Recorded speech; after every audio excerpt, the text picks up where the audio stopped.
오늘의 사연 시작합니다. 살다 보면 이상한 일도 많이 생기죠. 제가 지금부터 할 이야기를 잘 들어주세요. 1999년도에 있었던 일입니다. 하는 일은 조립식 주택을 짓는 일을 하고 있습니다. 보통 온천 개발이나 들판에 사무실을 만들 때 조립식 주택으로 많이들 짓습니다. 지방 출장이 많았고 한 번 가면 15일 정도는 걸리는 일이었습니다. 숙소는 근처에 장기 모텔 방을 얻어서 많이 있었습니다. 보통 2명이나 3명이 지냈고 운이 좋으면 혼자 있을 때도 있습니다. 이번에 간 곳에서는 작은 사무실을 짓게 되었고 2명의 인부와 저랑 해서 3명이서 출장을 가게 되었습니다. 장기 투숙을 잡으려고 모텔을 알아보았는데 근처에 모텔이 별로 없더라고요. 방은 2개로 잡았고 저는 방을 혼자 쓰게 되었습니다. 지하에는 조그만 단란주점이 있는 모텔이었습니다. 일하는 곳은 차로 20분 정도 가야 했었고 아침이면 차를 타고 이동을 했습니다. 저는 어렸을 때부터 이 일을 했었기 때문에 어느 정도 기술자 축에 속했습니다. 2명의 인부는 아직 초보였으며 제가 일머리를 잡고 일을 시키고 있었습니다. 그날도 저희는 열심히 일을 하고 저녁에 모텔 근처에서 식사를 했습니다. 오래간만에 시간도 많이 남고 해서 소주도 한 잔 들어간 김에 모텔 지하 단란주점 가서 맥주의 노래도 한번 하자고 했습니다. 저희는 샤워를 하고 모텔 입구에서 다시 만났습니다. 조금 일찍 와서 그런가 단란주점에는 손님이 없더라고요. 과일 안주 하나와 맥주 10병을 시켰습니다. 기대도 안 했지만 시골이라 아주머니 한 분이 서빙을 해주시네요. 그냥 맥주나 마시고 노래나 하고 가자고 마음먹었습니다. 30분쯤 지나니까 여자분 2분이 출근을 하시더라고요. 저희는 그쪽을 쳐다보면서 이런 곳에도 젊은 아가씨들이 있구나 하고 놀랐습니다. 저는 아가씨들을 불러서 놀 생각은 없었습니다. 근데 그분들이 서빙을 하면서 저희 방에 들어오시더라고요. 오빠들 어디서 왔냐고 물어보네요.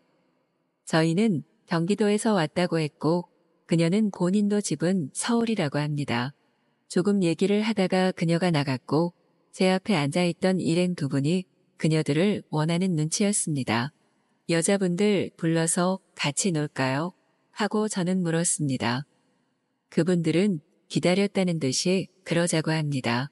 이왕 기분 내는 거 그러자고 했습니다. 2분의 여성분들이 저희 방으로 들어왔고 저는 그분들과 춤도 추면서 놀았습니다.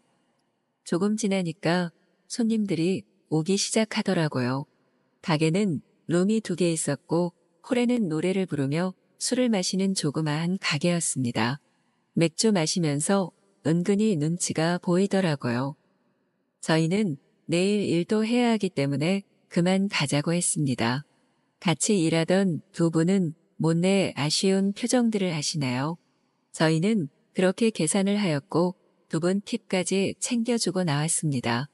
방에 들어가서 할 일도 없고 해서 TV나 보고 있었네요. 새벽 1시쯤 저는 불을 껐고 자려고 누웠습니다. 갑자기 제 방문이 열리더니 누가 후다닥 화장실 쪽으로 들어가는 겁니다. 저는 너무 놀라서 순간 누구야 하고 소리를 쳤네요. 화장실 쪽으로 가보았고 문을 잠그고 있어서 열 수가 없더라고요. 누구신데 여기 들어오셨나요? 하고 물었지만 아무런 대답이 없었습니다. 저는 경찰에 신고를 하겠다고 했고 그제서야 문이 열립니다. 깜짝 놀라지 않을 수가 없었습니다. 아까 단란주점에 있던 아가씨였는데 그녀는 덜덜 떨면서 손가락을 입 쪽으로 갖다 대며 조용히 해달라고 합니다. 누군가에게 쫓기는 것 같아 보였습니다. 경찰에 신고를 해줄까요? 하고 물었지만 그녀는 아니라고 합니다. 조용한 말로 조금만 여기 숨어 있게 해달라고 하네요. 일단 나와서 방으로 가자고 했고 그녀는 방에 들어와 조용히 창문을 열어서 밑을 내려다봅니다. 방에 불을 꺼달라고 해서 불까지 꺼버렸나요? 동네 깡패 같은 놈인데 자기를 좋아한다고 술 먹고 와서 난동을 피웠다고 하네요. 왜 경찰에 신고를 하지 않았냐고 물었더니 전에도 그런 일이 있어서 경찰에 신고를 했는데 경찰들도 그놈을 어떻게 하지를 못하는 것 같다고 하더라고요. 다음 날 풀려나서 또 찾아오고 했다고 합니다. 그럼 다른 데서 일을 하시지 왜 여기서 일을 하시냐고 물었습니다. 가게에 돈을 빌린 것이 있어서 갈 수가 없다고 하네요. 저는 일단 수건에 물을 적셔서 그녀의 얼굴을 닦아주었습니다. 밖에서는 주인과 그놈이 싸우는 소리가 들리고 모텔도 뒤지는 것 같아 보였습니다. 모텔 주인이 경찰에 신고를 하였고 다행히 저희 방에까지는 오지는 않았습니다. 늦은 시간이었고 내일 일도 해야 하는데 큰일이다 싶었습니다. 그녀는 저보고 자라고 합니다. 정말 미안하다고 하시면서 조금 있다 그놈이 가면 알아서 간다고 하네요. 그녀는 술도 좀 마신 것 같았고 피곤했는지 바닥에 누워서 잠이 들었네요. 저도 침대에 누워서 잠이 들었습니다. 중간중간 자꾸 깼던 것 같습니다. 의식적으로 옆에 여자가 자고 있다고 느껴졌기 때문인 것 같습니다. 남자인 제가 왜 마음이 없었겠습니까? 더군다나 젊고 이쁜 여자분이었는거려. 상황이 그렇지 못했던 것뿐이었습니다. 그렇게 아침이 되었고 일어나 보니 그녀가 이미 가고 없더라고요. 다음날 출근을 해보니 자제가 도착하였고 늦게까지 일을 했습니다. 저희는 돌아와서 식사를 하고 숙소로 들어왔네요. 샤워를 마치고 침대에 누워서 TV를 보다 잠이 들었습니다. 새벽 2시쯤이었고 누가 노크를 합니다. 누구세요? 물어보았지만 대답을 하지 않네요. 저는 문을 열었고 어제 그녀가 술에 취해서 있네요. 문을 열자마자 그녀가 저에게 쓰러집니다. 이게 무슨 일인가 싶었지만 일단 그녀를 안고 침대에 눕혔습니다. 도대체 술을 얼마나 마신 건지 모르겠네요. 저도 일단 옆에서 다시 잠이 들었습니다. 아침이 되었고 저는 그녀가 자고 있길래 일을 하러 나갔습니다. 저녁에 모텔에 왔더니 그녀는 없네요. 그날 새벽에도 그녀가 또 찾아왔습니다. 여기가 자기 안방인 줄 착각하는 듯 보였습니다. 오늘은 그래도 술은 많이 안 먹은 것 같았지만 그래도 조금 취해 있더라고요. 저는 왜 자꾸 여기로 오냐고 물었네요. 그녀는 자기도 모르겠다고 합니다. 그러고는 자연스럽게 침대에 눕습니다. 저는 어이가 없었지만 일단 새벽이라 자야 하기 때문에 그냥 누웠습니다. 오늘은 그녀가 그냥 잠을 자지는 않더라고요. 손이 올라오기도 하고 건들지 말아야 할 곳도 건들고 합니다. 처음에는 잠꼬대인가 했지만 계속해서 건들길래 일부러 그러는 듯 보였습니다. 그녀가 나를 원하는 건가 하고 생각이 들더라고요. 저는 더 이상 참지 않았고 그녀와 사랑을 해버렸습니다. 그렇게 아침까지 여러 번을 했습니다. 출근하고 일을 해야 하는데 정말 죽을 것 같았습니다. 오직하면 점심 먹고 낮잠을 자본 적이 없었는데 현장에서 골아떨어졌나요? 일행분들이 저를 깨워서 간신히 다시 일을 했습니다. 그녀는 그날도 새벽에 왔고 그 다음 날도 왔습니다. 근데 참 신기한 게 서로에 대해서 별로 얘기를 해본 적이 없습니다. 나이도 모르고 이름도 모르고 사는 곳도 모릅니다. 뭔가 서로 대화가 오가면서 사랑도 해야 하는 건데 새벽마다 술에 취해서 찾아오고 저는 아침에 출근을 하고 했으니까요. 이게 도대체 뭘까요? 저는 그렇게 그녀와 이별을 하였습니다. 현장 일이 끝났으니 저도 집에 돌아와야 했으니까요. 그렇게 그녀와의 마지막도 저는 그녀와 무슨 얘기를 해본 적이 없습니다. 일반적으로 만났다면 지금도 만나고 있었을까요? 아무튼 정말 이상한 인연도 있다는 걸 알았습니다. 끝까지 읽어주셔서 감사할 따름입니다. 오늘의 사연 시작합니다. 저희 동네는 주변에 작은 슈퍼는 있지만 일찍 마감을 하기 때문에 늘 항상 편의점이 그리운 동네였어요. 편의점 하나 없던 한적한 동네에 편의점 하나만 생겼으면 좋겠다를 매일같이 입에 달고 살았어요.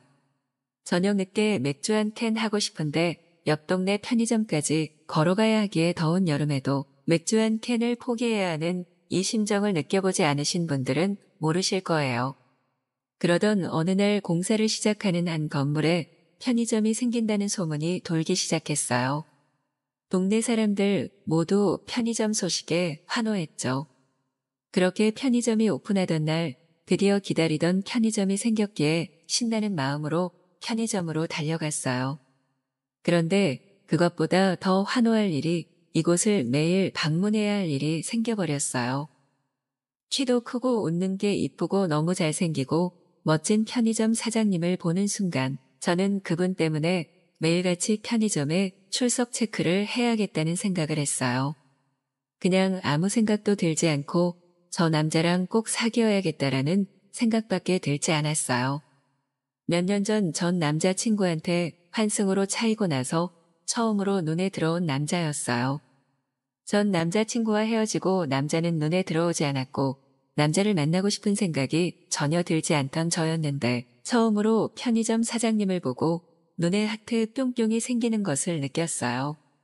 몇 살인지도 모르고 어디 사는지도 모르는 생판 처음 보는 남자한테 이런 감정을 느낄 수가 있구나 싶을 정도로 편의점 사장님은 제 마음을 홀딱 뺏어가버린 남자였어요. 첫눈에 반한다는 말을 실감하게 해준 사람이라고 볼 수 있죠.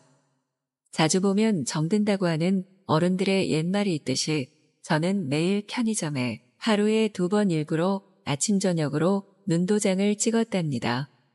출근 전 괜히 한번 들려보고 퇴근 전 집에 전화해 필요한 거 없냐고 물어 또 한번 들리고 그렇게 매일 2번씩 꼬박꼬박 들렸어요. 회사에 출근해 있으면 사장님 생각에 빨리 퇴근하고 싶은 생각밖에 들지 않았어요. 정말 오랜만에 느껴보는 사람 감정에 그냥 사장님을 볼 수 있다는 것 자체가 행복하고 매일매일이 행복했어요. 회사 퇴근 후에는 하루 동안 피곤함이 편의점으로 달려가는 순간 사라지기 시작하며 편의점 사장님을 보면 거짓말처럼 싹 사라졌어요. 편의점 사장님은 저에겐 저만의 비타민 같은 존재였던 거죠. 그러던 어느 날 제가 아침 저녁으로 눈도장 찍으며 노력한 것이 드디어 빛을 발한 걸까요? 매번 제가 산 물건을 결제만 해주시던 사장님께서 몇 살이냐고 물어보시는 거예요. 나에게도 이런 일이 일어날 수 있다니요. 두근두근한 마음으로 사장님과 몇 마디의 대화를 주고받고 사장님께서는 저에게 조심스럽게 연락처를 물어보셨어요. 그렇게 사장님과 저는 연락처를 주고받아 연락을 시작했고 그날 새벽까지 잠 못 이루고 설레는 카톡이 이어졌습니다. 정말 설레는 썸과 연애를 해보신 분들은 아실 거예요.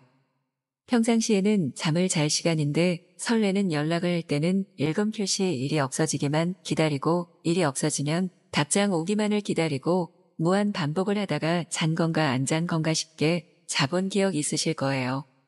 새벽 늦게 잠이 들어도 아침 출근길 사장님을 볼 수 있다는 생각에 기분 좋게 눈이 떠질 정도로 콩깍지가 쓰여버린 저는 매일 잠을 못 자서 눈은 팅팅 부었지만 마음만은 매일매일이 너무 행복한 나날이었어요.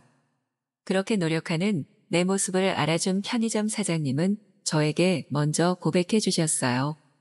일부러 아침 저녁으로 오는 게 처음엔 그냥 자주 오는 손님인가 보다 했지만 변함없이 한결같은 제 모습의 사장님은 감동을 받으셨다고 하며 이젠 손님 말고 여자친구 하자며 고백하더라고요. 그렇게 우린 두근두근 설레는 연애를 시작했어요.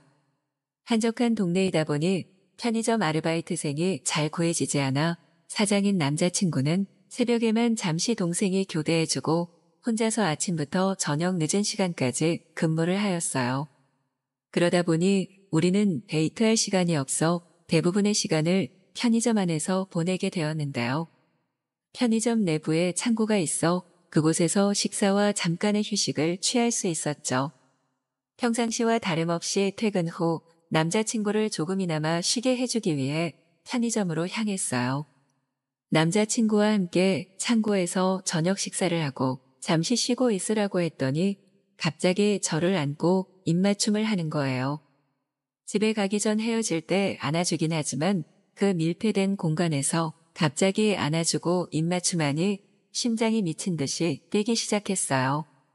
괜히 부끄러워 밀쳐내며 뭐야라고 했는데 다시 더 세게 저를 꽉 안더라고요. 손님 오면 어쩌려고 그래라고 했더니 남자친구가 조용히 나가 편의점의 문을 잠그는 거예요.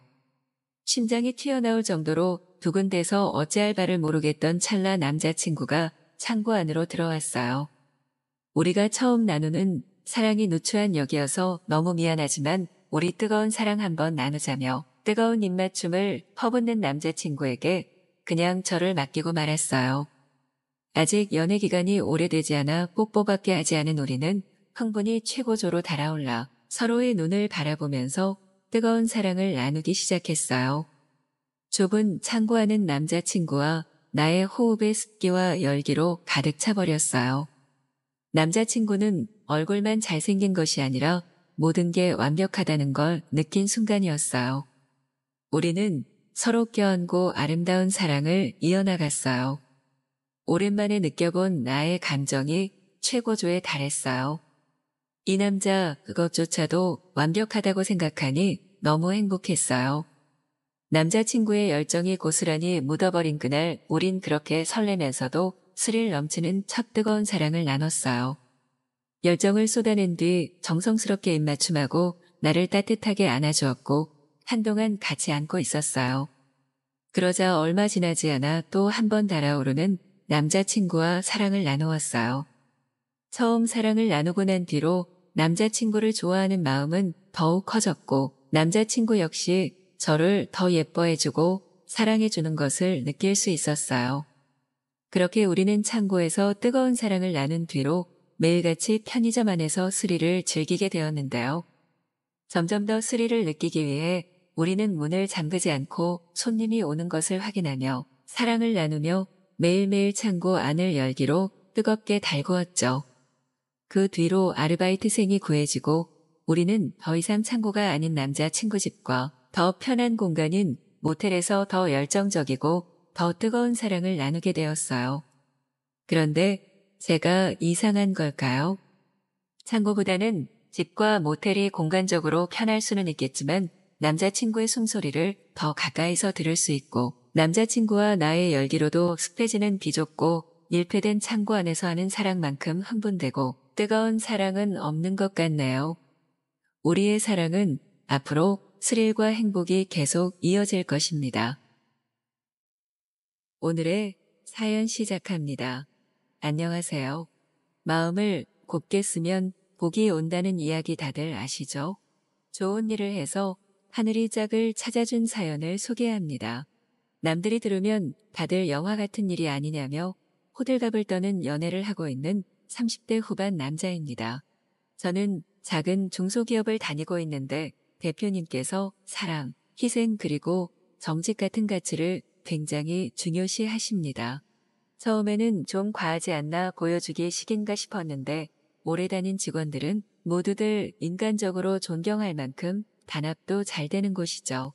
수익금을 기부하거나 크리스마스 시기에 보육원, 미혼모센터 등에서 봉사를 하는 것이 연랭사였습니다.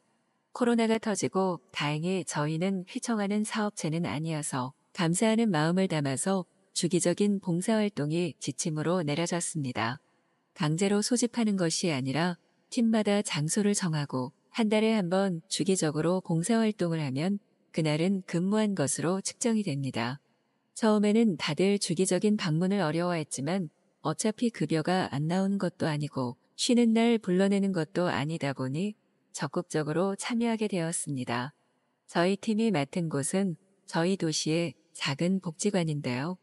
거동이 불편하시거나 갈 곳이 없으신 노인분과 장애인분들이 40명 남짓 있는 곳입니다. 가서 식사를 도와드리고 청소 그리고 사회봉사자분들이 목욕을 진행할 때 돕는 일을 합니다. 처음 방문했을 때에는 정말 정신도 없고 생각보다 봉사라는 게 고되구나 싶어서 몸살도 났지만 몇 달 다니다 보니 너끈해졌습니다. 저처럼 가정이 따로 없는 팀원들은 한 달에 한 번이 아니라 격주로 방문하는 것이 좋겠다 해서 몇 명만 따로 주말에 한 번 더 방문하게 되었습니다. 그곳에서 만난 S씨는 성질이 고약하다며 다들 손살에 치는 노인분도 구태여 찾으실 정도로 성격이 아주 밝고 회활하신 분입니다. 근처에 사시는 분인데 자원봉사 차원에서 매주 3회 방문하신다고 하셨습니다. 주말에 방문할 때에는 뵙지 못하는데 평일에 전체 팀이 함께 방문할 때에는 항상 뵙게 되니 자연스럽게 대화를 나누게 되었습니다. 힘들지 않냐면서 바카스를 건네주시는 모습에 멋진 여성분이구나 생각도 들었습니다. 묶어 틀어올린 머리와 항상 편안한 옷차림이시지만 볼 때마다 빛이 난다는 생각을 했습니다. 이야기를 나눠보니 멀지 않은 곳에서 식당을 하신다고 했습니다. 주중에는 직원들이 봐주고 주말에는 출근하셔서 못 나온다는 말씀을 해주시면서요. 한번 찾아가겠다고 너스레를 떨었는데 집에 와서 언제 갈지 고민하는 시간이 너무 즐겁더군요. 그때 저는 알았습니다. 제가 이 여성분에게 빠지고 있다는 사실을 말이죠. 이전에는 항상 새초롬한 스타일의 여성만 만나오던 저인데 스스로도 정말 당황스러울 정도였어요. 직전에 만나던 여자친구가 공주님 같은 스타일의 손끝 하나 움직이지 않고 사회적 약자를 쉽게 대하는 모습을 보며 정이 떨어져서인가 싶었습니다. 이후에 운영하시는 음식점에도 찾아가서 식사도 하며 얼굴을 익히고 일부러 평일에 연차를 사용해서 복지관을 방문하기도 했습니다. 제가 호감을 갖고 있다는 건 누가 봐도 알 정도였어요. 그녀도 당연히 알았겠죠. 여느 때처럼 목욕을 도와드리고 뒷정리를 함께 하고 있다가 혹시 이번 주 저녁에 시간을 내주실 수 있냐고 물었습니다. 한참을 망설이시다가 목요일이 좋겠다고 이야기를 한 뒤 번호를 교환하고 집에 돌아왔습니다. 만나는 날까지 시간이 어떻게 지났는지 모르겠습니다. 저희는 아주 즐거운 시간을 보냈습니다. 밥도 먹고 차도 한잔하면서 많은 대화들을 나누었는데 함께 있는 시간이 이렇게 편안한 여자는 처음이었습니다. 제가 운동 겸 취미로 종종 산을 타는데 함께 간 날이 있었습니다. 날씨도 좋고 야영도 함께 하자고 해서 떠난 산길이었습니다. 그동안 다른 여자친구들과도 등산을 안 해본 것은 아니었습니다. 중간에 힘들다고 내려가자 혹은 업어달라는 둥 칭얼거리는 시간이 더 많았습니다. 하지만 그녀는 씩씩하게 산을 오르고 텐트를 칠 때에도 나서서 도와주는 등 책임감 있는 모습을 보여주었습니다. 그날 저희는 꿈만 같은 시간을 보내게 되었는데 아직도 생생히 기억날 정도로 황홀한 시간이었습니다. 이런 여자라면 결혼을 해도 좋겠다 싶어 결혼을 전제로 만남을 시작해보자고 이야기를 꺼냈습니다. 망설이던 그녀는 잠시 시간을 달라고 하더니 연락도 받지 않고 정기 방문 날에는 복지관에도 나오지 않았습니다. 답답한 마음에 가게를 찾아가서 무작정 이야기를 하자고 얘기했습니다. 그녀는 일찍 말하고 싶었는데 언제 이야기를 해야 할지 몰랐다면서 솔직한 심정을 털어놓았습니다. 어릴 때 만난 남편이 있었다는 것과 그 사람이 일을 하다 기계에 빨려 들어가 장애를 얻었다는 것과 삶을 비관하여 세상을 등진 것까지요. 순간 아무 대답도 하지 못하고 자리를 박차고 일어나 집으로 돌아왔습니다. 저의 집에도 온 적이 있어서 그 사람의 칫솔이나 옷가지를 멍하게 보며 생각해 봤습니다. 너무 혼란스럽고 어떻게 말을 안 할 수가 있나 싶었지만 생각해 보니 제가 물어본 적도 없었습니다. 좀 더 그녀에 대해 알고 싶다면 말을 꺼낼 수도 있었던 부분이고 그 사람의 잘못이 아닌가 싶어서 미안한 마음이 앞섰습니다. 그런 생각이 들자 한달음에 달려가 그녀의 집 앞에서 사랑을 고백했습니다. 괜찮다고 그동안 마음고생 많았다고 달래주었죠. 엉엉 우는 그녀를 안고 잠이 들 때까지 토닥이며 내가 이 사람을 지켜줘야겠구나 생각이 들었습니다. 그 이후에 크고 작은 일들이 있었지만 코로나 시기 서로에게 힘이 되어주는 연애를 지나서 내년 여름 그녀와 결혼을 하게 되었습니다.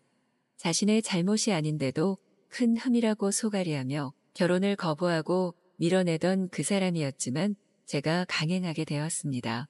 프러포즈하던 그날도 바보같이 엉엉 울면서 고맙다고 하던 그녀였습니다. 저희는 계속 쭉 복지관에 봉사를 다니고 있는데 다들 좋은 일을 해서 목동이 같은 인연을 만난 거라고 덕담들을 해주십니다. 그럴 때마다 이제 곧 저의 와이프가 될 그녀는 제가 복이 많다고 말하지만 사실은 저에게 그녀가 더 복이라는 것을 알고 있습니다. 저희에게는 지금까지의 인생보다 앞으로 살아갈 인생이 더욱 고단하고 힘이 들겠지만 이제는 함께 걸어갈 사람이 있어서 다행이라고 생각합니다. 모진 비바람과 주저앉히는 모든 일이 있더라도 앞서가며 이끌어주며 그리고 다독여주며 살아갈 사람을 만났다고 믿어 의심치 않습니다. 제가 이 사연을 쓰는 오늘은 그녀의 전남편 기일입니다. 저 몰래 전 시댁에 전화하며 다독이는 그녀의 목소리를 듣다 작성하게 되었습니다. 남들은 기분 나쁘다 생각할 일인지 모르지만 저는 이 사람의 심성이 아직은 그래야 마음이 편할 것이라는 것을 알고 있습니다. 이 모든 선의와 진실된 마음이 모여서 그녀가 저에게 올 수 있었던 것이라고 믿기도 하고요. 앞으로 그녀만을 사랑하며 살겠습니다. 저는 38살의 주부예요. 결혼한 지 8년 차, 두 아이를 연달아 낳아 기르다 보니 시간이 어떻게 흘러갔는지 모르겠네요. 남편과는 소개팅으로 만나서 1년을 잔잔하게 연애하다가 병들고 익숙해져서 결혼하게 되었어요. 뜨겁게 타오르거나 너무 설레어서 미칠 것 같은 연애가 아니라 그냥 시간이 흐르면서 자연스럽게 젖어든 편안한 만남이라고 해야 하나요? 그래서인지 연애 때부터 지금까지 남편에게 설렌 적은 없는 것 같아요. 더군다나 결혼하고 바로 아이가 생겨나 기르다 보니 딱히 신혼도 없었고요. 그때는 몰랐는데 아이들이 어느 정도 크고 한숨 돌릴 여유가 생기니까 남편에 대해 생각해 보게 되네요. 서로를 보면 안고 싶고 안기고 싶어야 하는데 남편이나 저나 그러지 않다 보니 점점 멀어지게 되더라고요. 하지만 저도 사람인지라 가끔은 남편의 온기를 느끼고 싶더라고요. 하루는 용기 내어 다가갔는데 남편이 핑계를 대면서 거절하더라고요. 그 순간 자존감이 내동댕이 쳐지는 기분이 들더라고요. 여자로서 자존심도 상하고 너무 속상해서 한참을 숨죽여 울었던 것 같아요. 아직 젊다면 젊을 수 있는 30대인데 남편이 있어도 독수공방인 제 신세가 참 처량하게 느껴지더라고요. 아이들을 생각해서 이혼은 할 수 없고 외로운 밤은 깊어만 갔어요. 쓸쓸한 마음을 달래기 위해서 블로그에 익명으로 일기를 남기기 시작했어요. 혼자 토로하다 말아야지 싶으면서도 누군가가 내 마음 좀 알아봐 줬으면 하는 마음도 있었던 것 같아요. 그렇게 6개월 남짓 꾸준히 블로그에 글을 남기는데 어느 날 낯선 쪽지를 받게 되었어요. 누군가가 제 글을 꾸준히 읽고 있었고 그 진심이 느껴져 쪽지를 쓸 수밖에 없었다며 멀리서나마 늘 응원하고 있으니 힘내라는 내용이었어요. 짧은 쪽지는 얼어붙은 제 마음을 따뜻하게 녹여주는 것만 같았어요. 위로와 위안이 되었는지 저도 모르게 그 사람의 쪽지를 기다리게 되더라고요. 며칠 후 다시 그 사람에게 다시 쪽지가 왔어요. 일상적인 내용이었는데도 너무 반갑더라고요. 자연스럽게 다가오는 그 사람이 누굴까 궁금해서 타고 들어가서 그 사람의 블로그까지 가보게 되었어요. 그 사람은 여행과 음악을 좋아하는 중년의 남자 같았어요. 블로그에는 다양한 여행지와 음악에 대한 그 사람의 생각이 담겨 있었어요. 전문가 이상의 식견과 실루엣만 비치는 그 사람이 모습이 매력적으로 다가오더라고요. 이런 근사한 사람이 나의 비루한 일상과 감정에 관심을 가져준다니 은근히 기분이 좋아졌어요. 매일 그 남자의 블로그를 방문했고 부끄러워서 댓글을 남기진 못했지만 공감을 누르며 마음을 표현하곤 했죠. 그 남자 역시 제 방문 사실을 알고 반가워하더라고요. 그렇게 여행과 음악의 공감대를 형성하면서 어느새 그 남자와 친밀한 사이가 되었어요. 그 남자와의 대화는 일상의 활력이었어요. 3개월 넘게 쪽지를 주고받으며 하루하루가 즐거웠거든요. 그러던 어느 날 그 남자가 제가 너무 좋아하는 뮤지션의 내한 공연 티켓을 선물 받게 되었다며 함께 가보지 않겠냐고 하는 거예요. 잠시 망설이자 그럼 블로그의 이웃들과 함께 가는 것은 어떠냐고 재차 권하더라고요. 음악을 좋아하는 사람들과 만나 대화를 나눌 수 있는 자리라고 생각하니 마음이 한결 가벼워져서 좋다고 했어요. 드디어 공연 날이 다가왔어요. 친정 엄마에게 아이들을 맡기고 공연장으로 발걸음을 옮기는데 얼마나 가슴이 콩닥거리는지 미칠 것 같았어요. 여러 사람들과 함께하는 자리였지만 지난 3개월간 마음 깊은 대화를 나누었던 사람과 처음으로 대면한다니 괜스레 긴장되더라고요. 공연장에 도착해서 예매한 좌석을 찾아 들어갔어요. 주위를 두리번거리면서 저도 모르게 그 남자를 찾게 되더라고요. 캐주얼한 차림이 너무 잘 어울리는 한 남자분이 제 별칭을 부르며 활짝 웃는데 평소 제가 상상했던 모습 그 이상이어서 깜짝 놀랐어요. 공연도 좋았지만 바로 옆에 마음으로 동경했던 분과 함께 있다고 생각하니 더 떨리더라고요. 공연이 끝난 후 이웃님들과 뒤풀이 자리로 이동하게 되었어요. 그 남자분은 조용한 듯 하면서도 부드럽게 분위기를 리드하시는데 너무 멋져 보였어요. 오랜만에 술을 마셔서 그런지 금방 취하고 어지럽더라고요. 몸을 가누기 힘들 정도가 되어서 결국 그 남자분이 저를 부축하면서 택시로 집까지 바래다 주게 되었어요. 미안하면서도 고맙고 설레고 좋더라고요.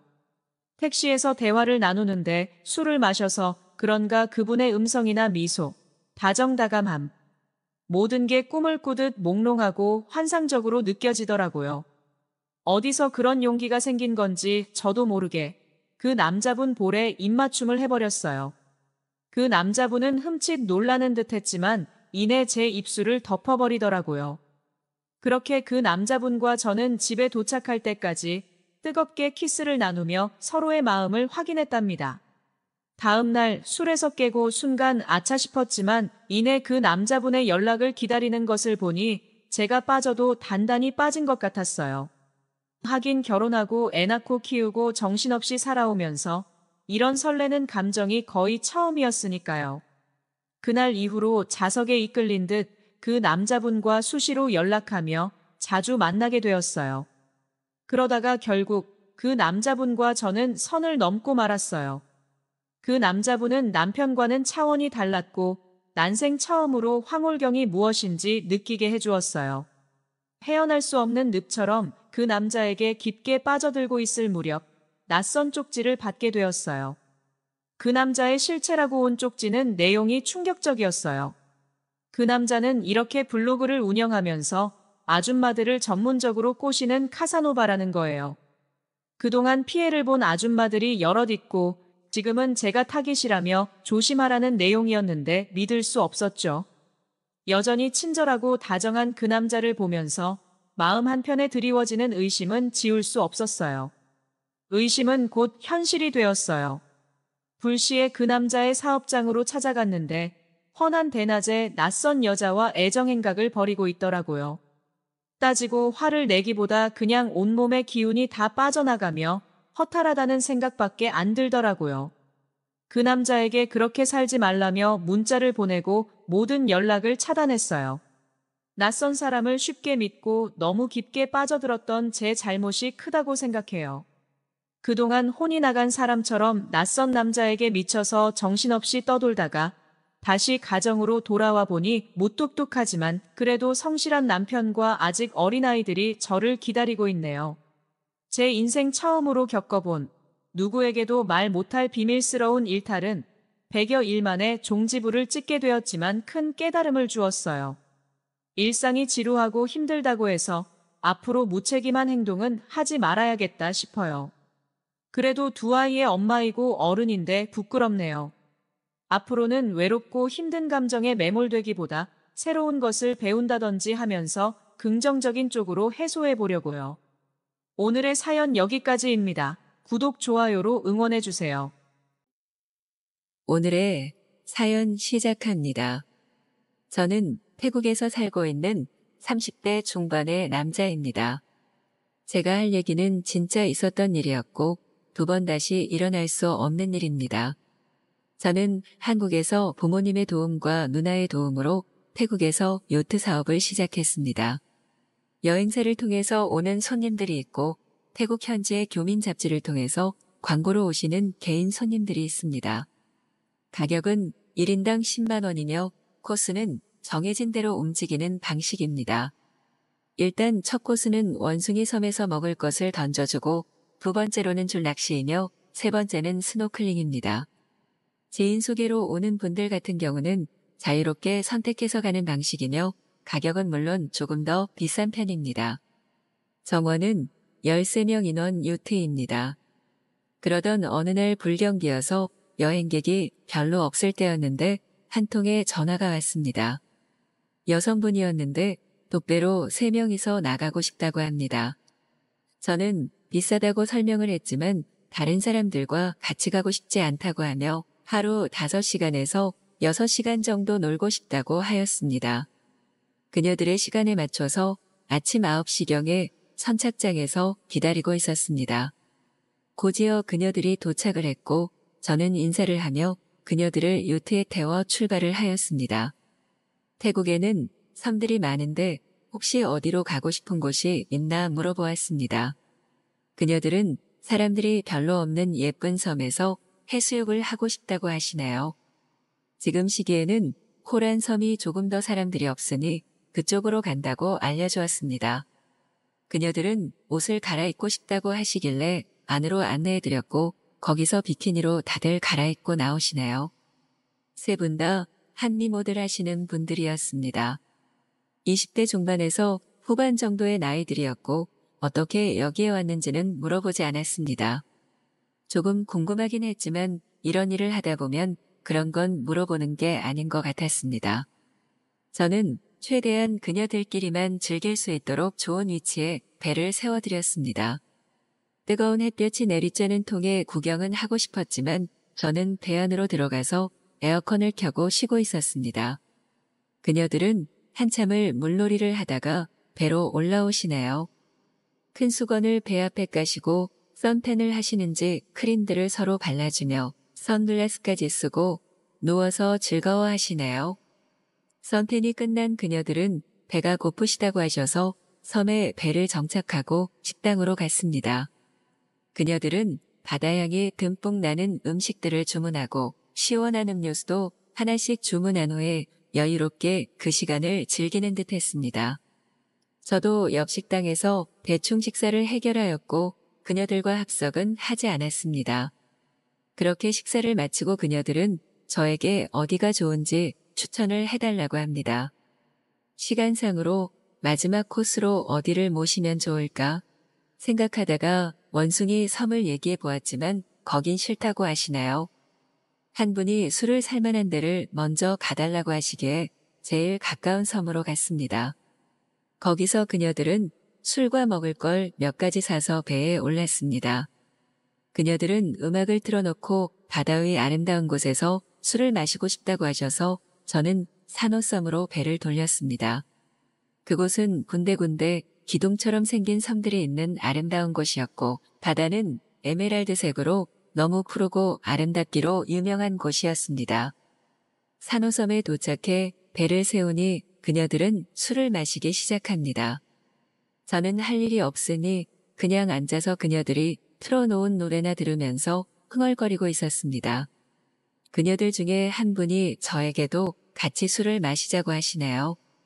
저는 운전을 해야 해서 술은 못 마신다고 했지만 그녀들은 같이 마시고 조금 쉬다가 천천히 들어가자고 합니다. 저는 어쩔 수 없이 술자리를 같이 하게 되었습니다. 그녀들은 결혼하기 전에 마지막으로 제일 친한 친구들과 추억 여행을 왔다고 합니다. 여행 일정은 아직 며칠이 남은 상태라고 하네요.